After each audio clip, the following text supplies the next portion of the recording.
दा आं दिनै बेबायदि प्लास्टिक खननायनि गुबै जाहोनानो जादों जों प्लास्टिकखौ बाहायखांनायनि उनाव जेराव मेराव गारलाबायो, जाउनाव जोंनि हाफोरा, जोंनि दैफोरा दा पलुसन जालांनो हमदों।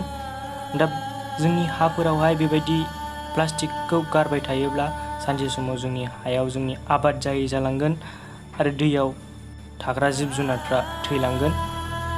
दा बेनिखायनो जों प्लास्टिक बाहायनायखौ जेसे हायो एसे खमायनांगौ आरो जुदि बाहायोब्लाबो जेराव मेराव गारनायखौ बन्द' खालामथारनो हानांगोन। सिगांनि समाव जों दुब्लियाव जेब्ला साहा लोंनो थाखाय काप लाङोमोन, बेयो जोंना प्लास्टिकनि नङामोन। दा जोङो बेखौ प्लास्टिकनिखौ बाहायनो हमबाय आरो दुब्लिफोरावनो गारबोलाबायनो हमबाय। बेबायदि थासारिया सोलिबाय थायोब्ला फैगौ समफोराव जोंनि जेनाखि आबादथिलि, बे आबादथिलिया प्लास्टिकजों आबुं जागोन, जाउनाव जोंनि हाफोरावहाय आबाद जानायनि बिबाङा खमायलांगोन। भिडिअखौ बानायनायनि गुबै थांखियानो जादों प्लास्टिक गारनायखौ जों जेराव मेराव गारनायखौ जों बन्द' खालामथारनांगौ।